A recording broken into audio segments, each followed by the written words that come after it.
Good morning guys, how's it going? I'm down here at Goodwood with BMW UK to try out the brand new BMW X5.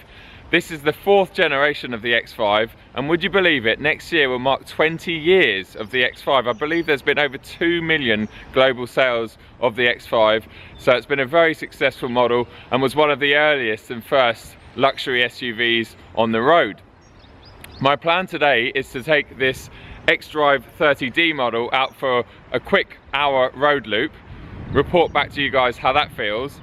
Then later on this afternoon after lunch, we're going to be taking them off-roading, and then I'm going to get to experience the range-topping M50d, which has got a 3-litre straight-six quad turbo. Yes, that's 4 turbos, so that thing should be a rocket ship, even if it is the size of the new X5. Let's jump in and see what it's like.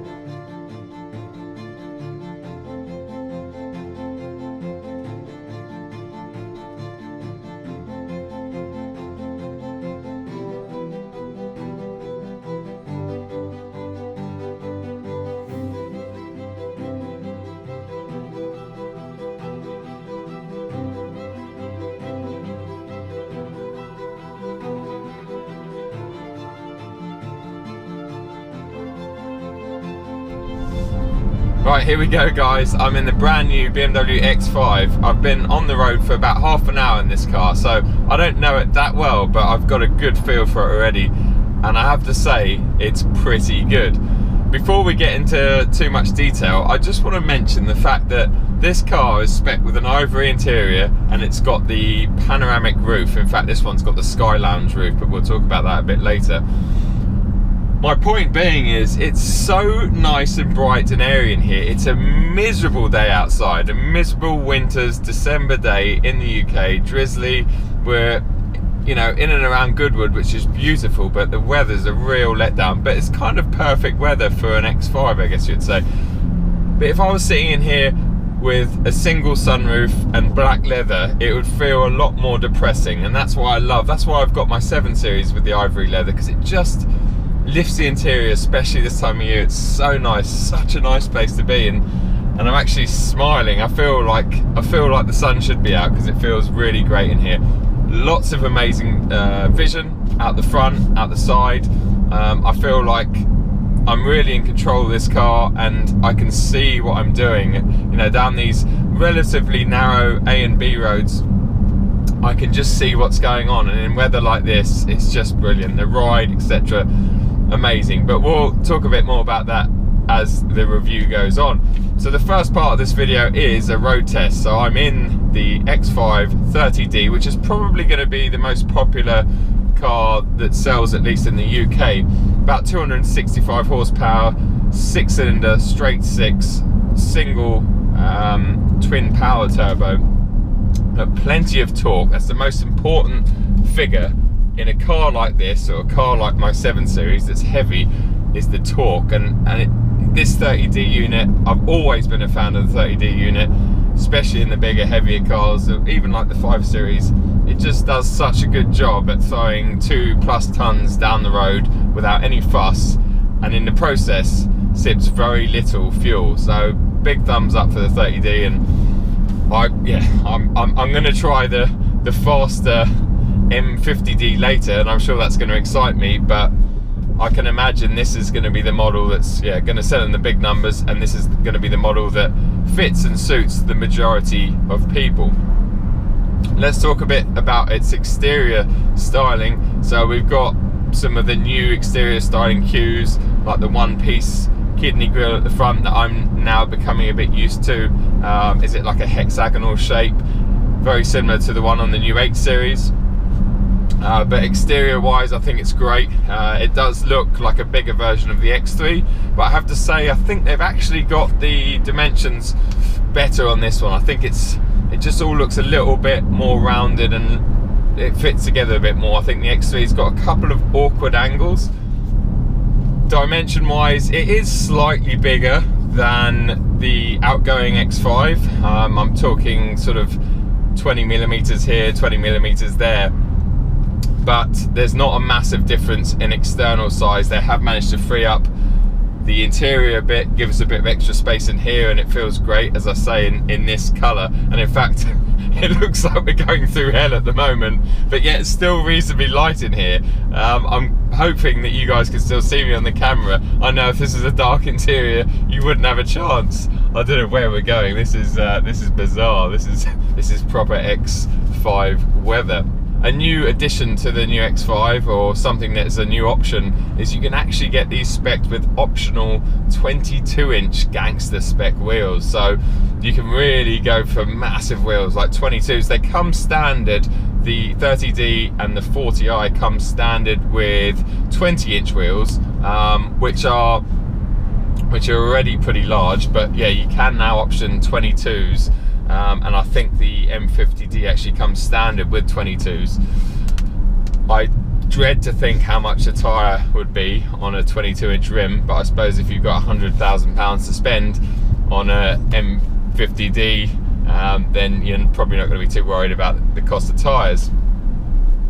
Talking of prices, this particular model starts at around the £60,000 mark. This one, being a press car, has got about £15,000 worth of options on here. So we've got many things like the visibility pack, which nowadays on the bigger models basically consists of laser lights. We've got a couple of technology packs. We have got a comfort pack on this one, and a number of other little individual options, like I think they call it the Sky Lounge. I've got this set up in my 7 Series. It's great. There's lots of, I think there's like 1,000 LEDs in there, and they all change colour depending on the ambient lighting that you have set in the car. And I think there's about 20 different colours you can have that set to. So it's really nice. At night, this lights up, and it's just really, you know, really sets off the cabin. You can close the sort of cloth.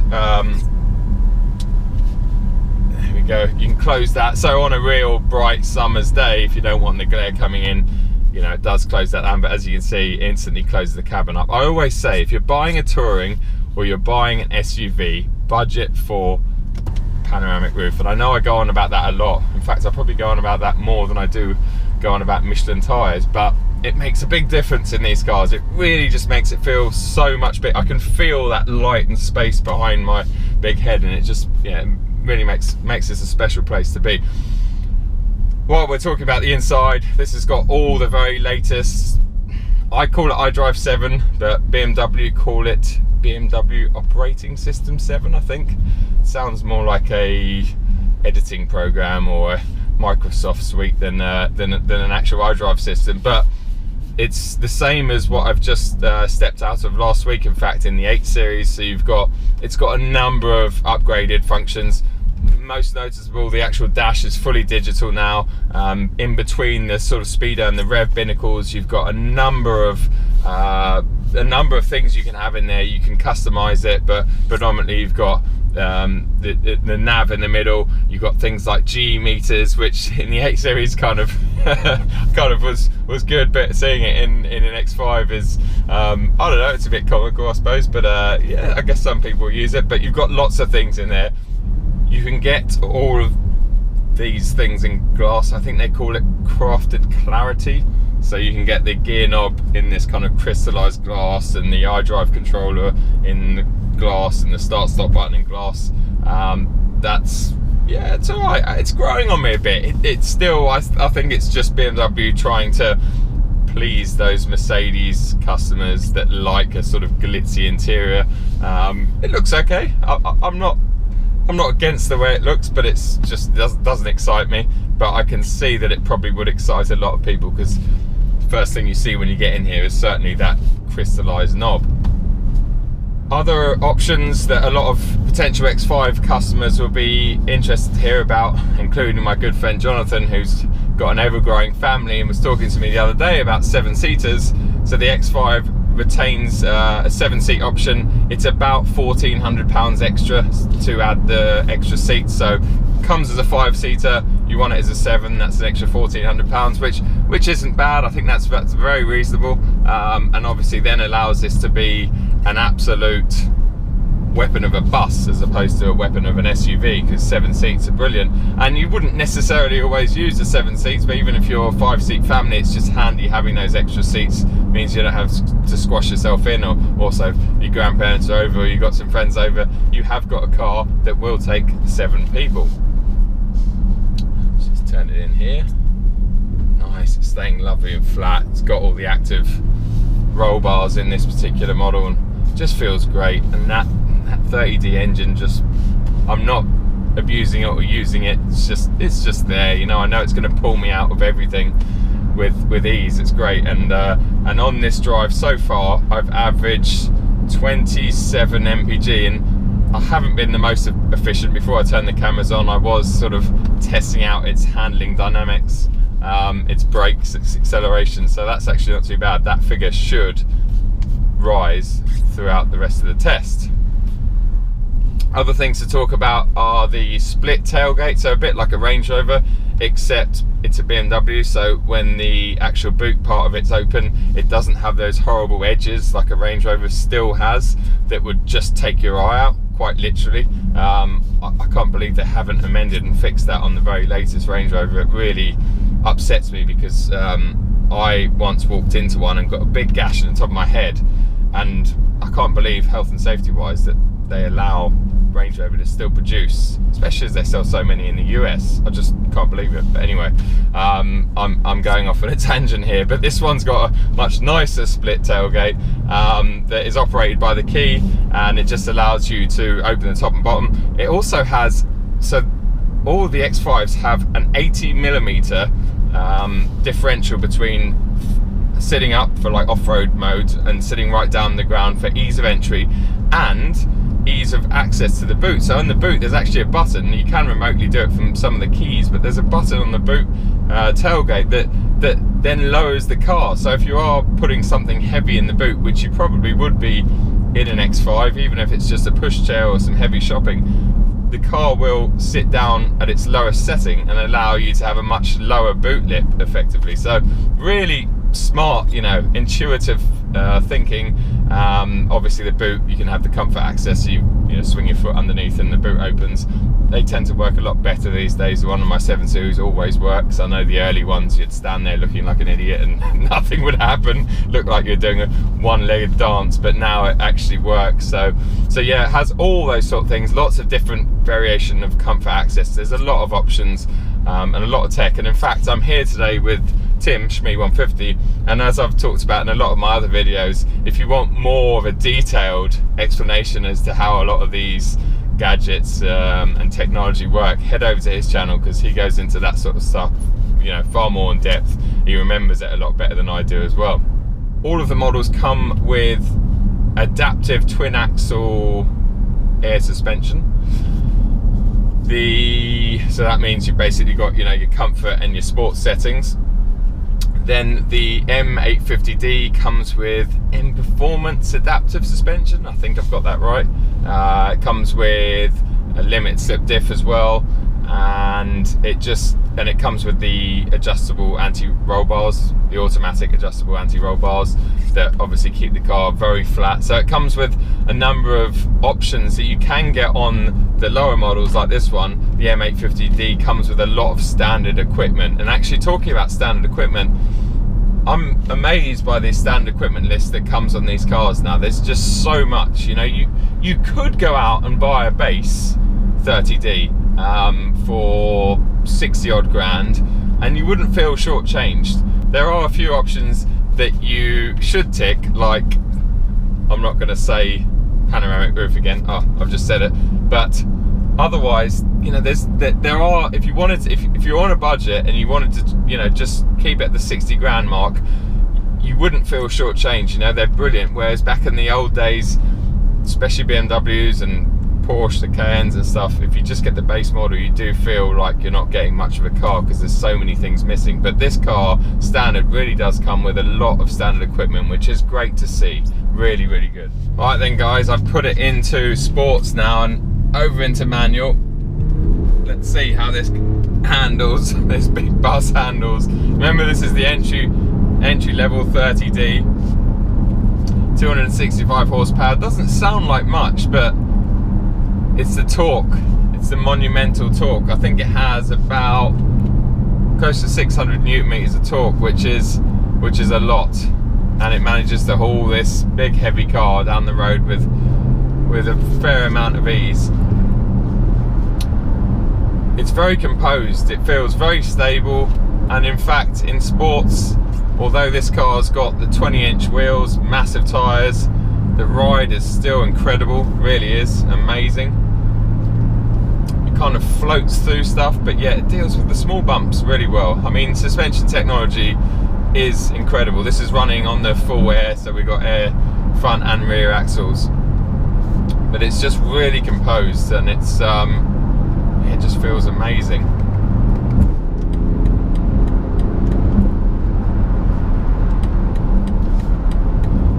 Really does. The engine sounds really good as well. The minute you put it into sports, there's obviously some kind of a valve there. Maybe it's orchestrated through the cabin, I don't know, but it sounds pretty good to me. You can just hear it there. You know, it's like they turn the volume up slightly when you got it in sports, so you can hear a bit more engine growl. I always say these straight six diesels, especially the BMW ones, they sound like lazy V8s when you really start pushing on. Slow down as we approach cocking.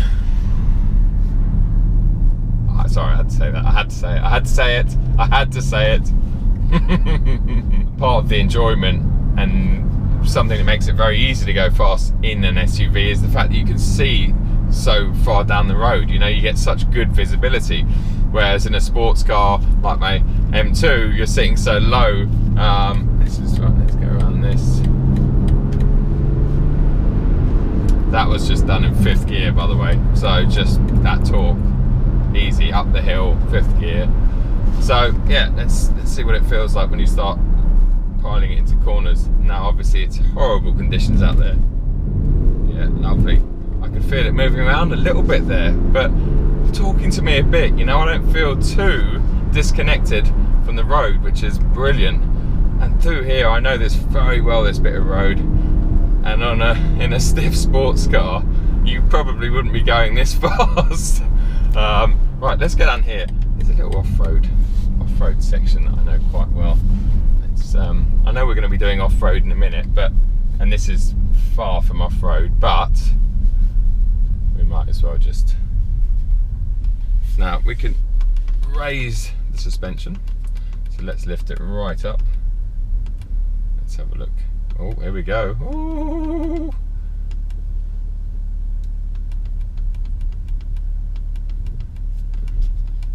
Okay, so I think we're in maximum now. So we're plus 40 in terms of height. Now, this is nothing for this car, but let's just, that's. Oh, easy peasy. I mean, we're probably going to do stuff after lunch which makes that look ridiculously silly, but still, I'm really impressed with it. Really impressed. Right, nothing coming. Floor it in second, all that torque, and it revs all the way up to 5,000 RPM, which the 30D has never done. It's only been the 35D and the 40D, the twin turbos, that have taken it up over 5,000, but now the 30D, they've lifted that limiter, which gives it that more sporty feel. You know, I'm at 4,000 revs now, and it still pulls hard. It's amazing. Look at that, 4.5, 5,000, 5.2 on the limiter, change up. It's just brilliant. It's not really fast, but it's fast enough. You know, the majority of people that are going to own one of these are not going to need any more power or torque or speed than that. Really good. Anyway, we're just coming back into the kennels at Goodwood now, and we're going to have lunch, and then after lunch I'm going to go out for an off-road drive, and then I'm going to experience the range-topping M50d that has a grand total of 4 turbos. Why? because. Right, I'm now back in another X5 30D and we're about to go and do some off-roading. Gentle off-roading, not extreme, but I must tell you, we're on summer tyres, so this is really impressive. I've got Leo sitting next to me. Hey Leo, thanks for joining us on the channel. We're going to talk through a few different functions that we have down here. Yeah, so we've got various functions here. There's 4 off-road settings where you can go from X gravel to X snow to X rocks, and we can go from those by using this system here. So if I was to press 1 on the button here, then that will show us where we are. So we know we're X gravel. Yep. And then if I was to move the button here, then we go to X sand, as you can see, X rocks, and the other one is X snow, and all of them have different settings in terms of the ride height, in terms of the way they work with the traction control system, the X drive, and then they try to maintain it for the surface that you're on. So sure. The one we're going to go on to now is X gravel, which raises the ride height. Okay. Oh yeah, I can feel it going up. Yeah. Nice. And it basically takes care, and we got things like, so is that like a hill descent or something? So this just shows that you've operated that, and this shows the ride height that you're on. So you can override it manually. So if you wanted to, if you saw that there was a rock ahead of you and you wanted to override it, you could go up another level. And each level is 20 mil, so that's 2 centimeters obviously every time you go up. Next to that, you've got the descent control, which we're not going to use obviously when we're going up a hill, but we will use it when we get into the forest and we're going downhill. Fantastic. Here we're going to come into some of the slightly larger. So this is where you can get a cross axle. If we were following another car now, in a moment you would see one of the wheels come off the ground, and then you'd see the X drive actually working in operation. So you see one of the wheels spin, and then that sends the power through to the other side where there is the traction, where there isn't the spin. Okay. So that's what these lumps and bumps will show you, and if we had a car in front, you'd be able to see that firsthand. So if you're going to go out next time, maybe try and go out and follow someone else so you can actually see it. Yeah, this is never always the case on camera, like unless you're following someone, you can't really ever pick it up, can you? No. It will look a lot less, a lot more tame on camera.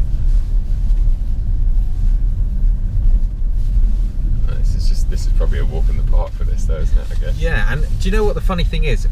You look at these bumps, and because it feels so, I mean, that was a cross axle there, the rear wheel would have come out, but we can come up here in a 60s Land Rover, which we quite often do, and this will be a real event. The car will be bouncing all over the place, and you'll really feel like you're off-roading. But you come up here in a modern SUV and it just glides over everything. I mean, I know we're moving around, but we're still having a conversation, and we're still just carrying on up the road. So it can sometimes potentially lure you into a false sense of security, where you just look at something, go straight over that, and you don't realise the amount of work that's going on behind the scenes, you know, with the amount that the car's doing, with the electronic gizmos, with the rise of suspension, etc. So I guess maybe that's virtue to a great SUV, is the fact that it does everything and you don't even notice it doing it. No, especially as we're on summer tyre, like this is basically the car I've just been hooning around the roads on. It's been great, and then now I'm doing this. It's amazing. So you can do some more. So this is a great one. If you're following another car, just turn hard right here. Yeah, and then you will feel. So now the front left is off the ground, and you should be able to. There you go. Oh yeah. Gradually feel it, and it. Oh yeah. I wonder if can I get a picture of it? Oh, it's, maybe that's up in the air there, isn't it? Yeah, that's up in the air. Yeah. Sick.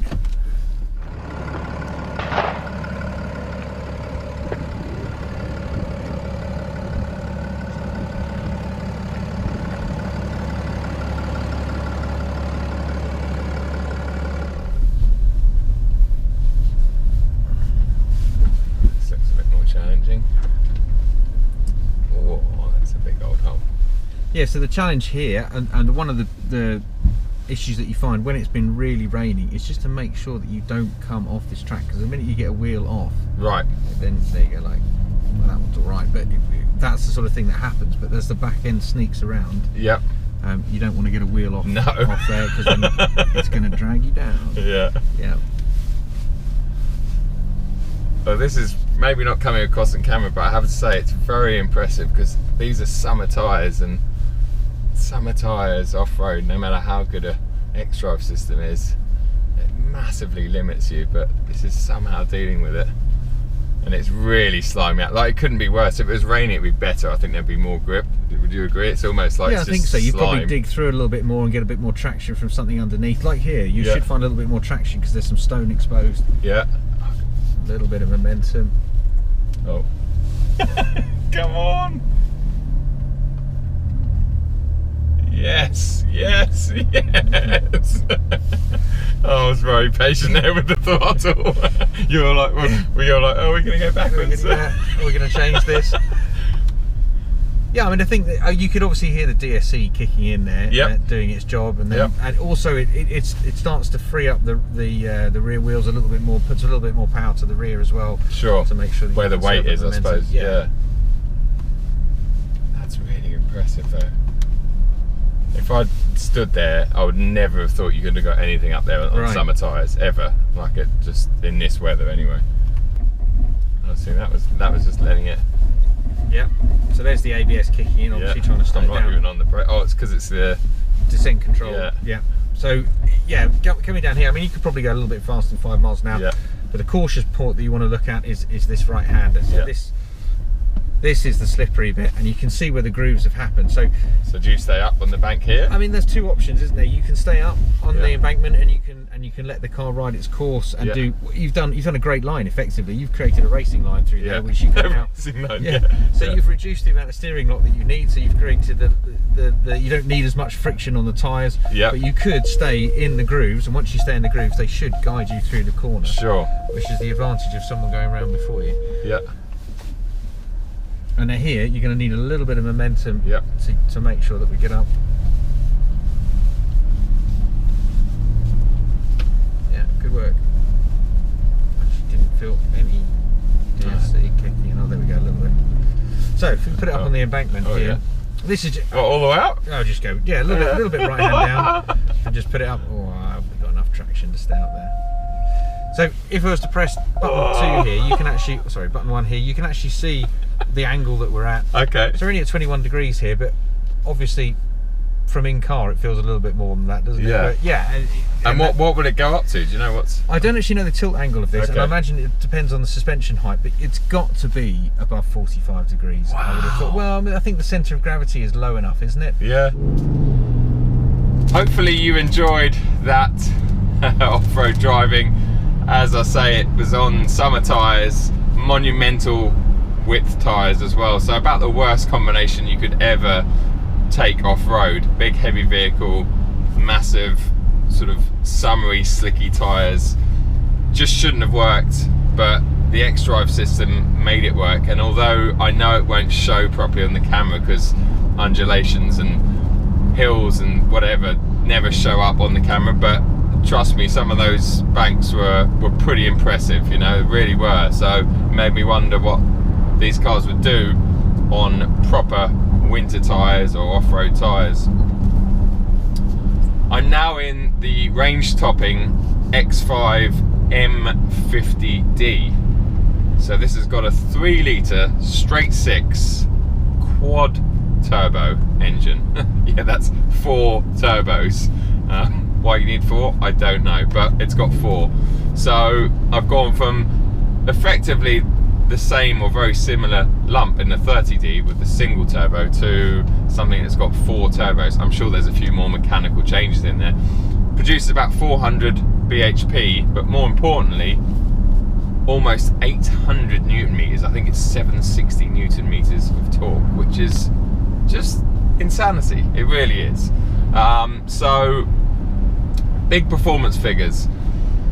It's difficult for me because I'm a big M-Lite fan, and when I say M-Lite, I mean the new breed of BMWs that have been around since about 2012-13, like the M135i and the M235i, and you know, then later down the track you had the M550d I think was next, and various other things. Now the problem is the application for the M135s, 235s, and the later 140s and 240s, they're amazing. Like, you jump out of a 120D and into an M140i, and it's a completely different kettle of fish. Like, the upgrade and the change in performance is night and day.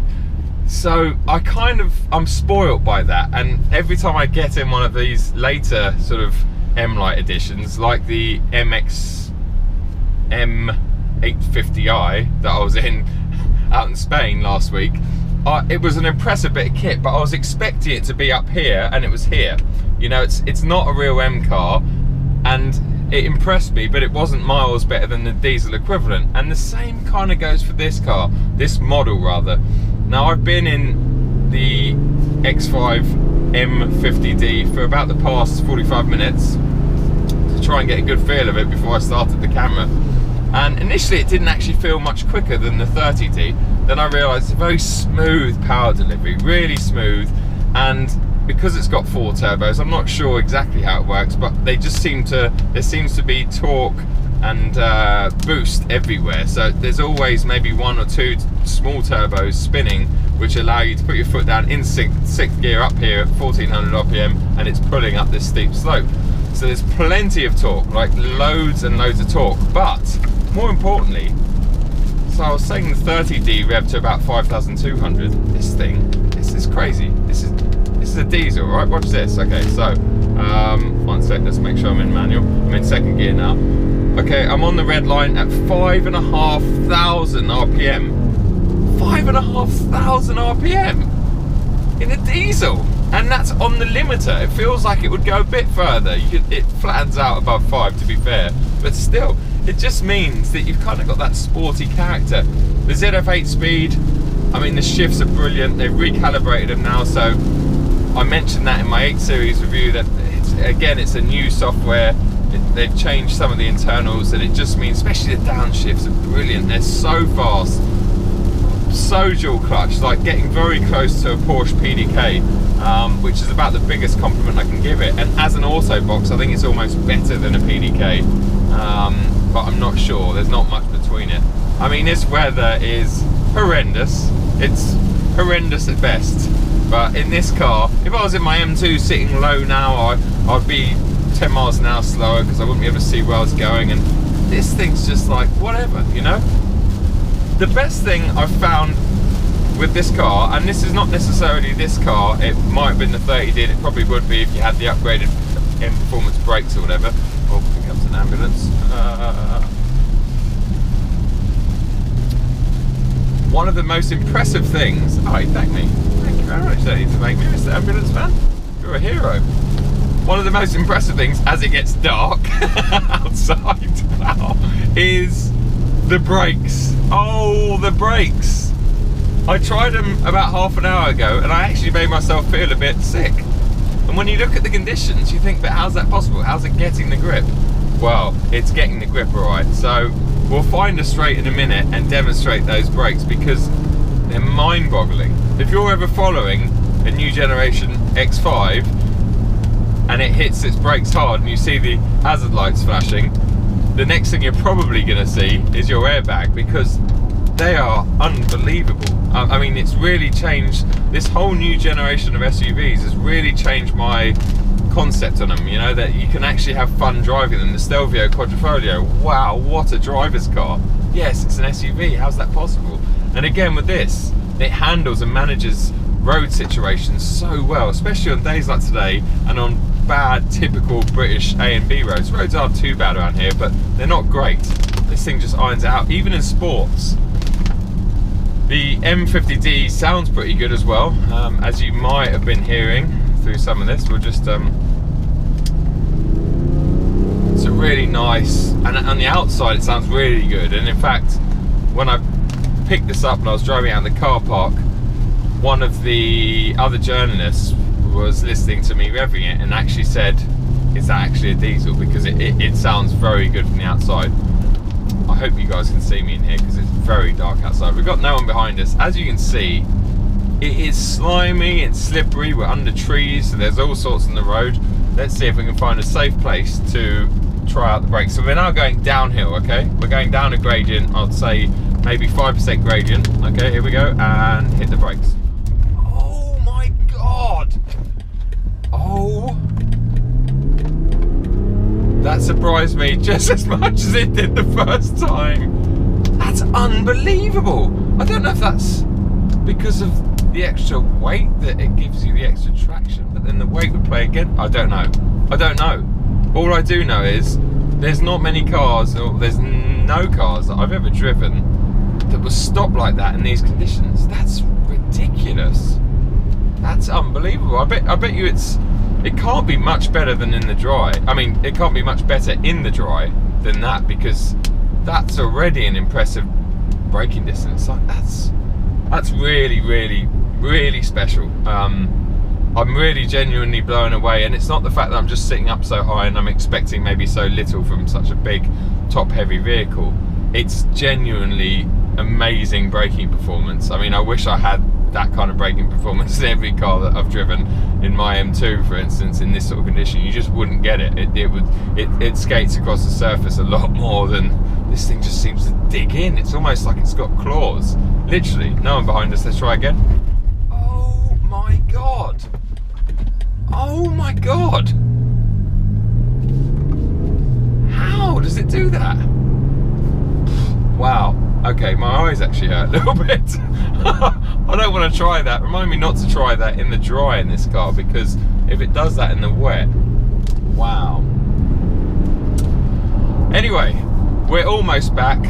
I'm going to end the video here because it's very gloomy and I'm sure it's very dark to watch. Hopefully you can still see me on there. But yeah, it's really, the weather's just really turned to shit. Yeah, but really impressed with the X5. The M50d is better. It's, you know, it's faster, nicer sound. But in reality, I don't know what the fuel figures are going to be or what the combined cycle is on it, but I can pretty much guarantee that the quad turbo is going to drink a lot more than the single turbo 30d. So it's going to be more expensive running, more expensive to buy, more expensive running costs. Yes, more performance, but I think they're going to sell them in lower, much lower numbers, obviously, because it's a more expensive product. Is it night and day quicker? No.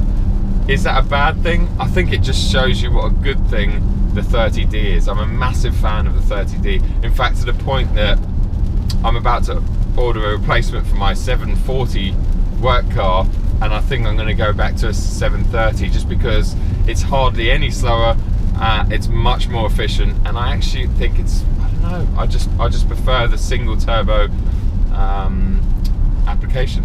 Anyway, that's going off on a tangent. Hope you've enjoyed today. Give us a thumbs up if you did. Apologies about the weather, but that's kind of out of my control. I live in the UK and it is December. Please make sure you subscribe if you haven't already, and leave any comments and questions below. Thanks guys, see you at the next one.